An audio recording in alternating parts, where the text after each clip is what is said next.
history with tyranny.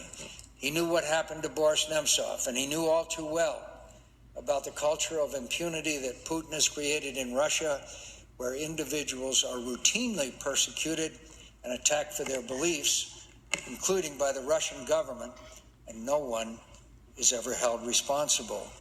He knew about Sergei Yushchenko, who was investigating the Kremlin's potential role in the 1999 apartment bombings in Russia when he was shot and killed at the entrance of his apartment.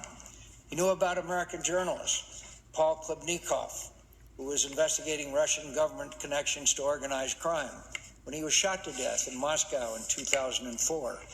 He knew about Anna Politkovskaya, a journalist, human rights activist, and fierce critic of Putin's brutal war in Chechnya, who was murdered in the stairwell of her apartment building on Putin's birthday in 2006. He knew about former FSB officer Alexander Litvinenko, who exposed Putin's regime massive corruption tied to organized crime and involvement in assassination and murder, and was poisoned to death in 2006 with a radioactive isotope in a brazen act of nuclear terrorism.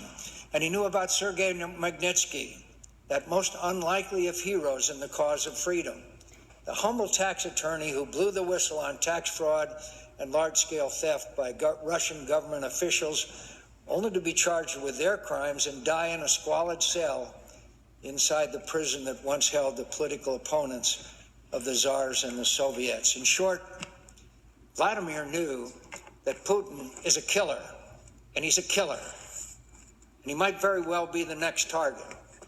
Vladimir knew that there was no moral equivalence between the United States and Putin's Russia. I repeat, there is no moral equivalent between that butcher and thug and KGB colonel and the United States of America, the country that Ronald Reagan used to call a shining city on a hill.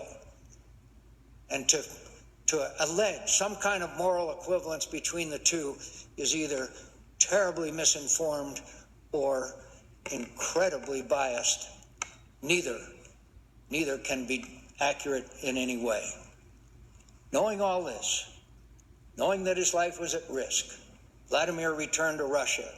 He continued to speak truth to power.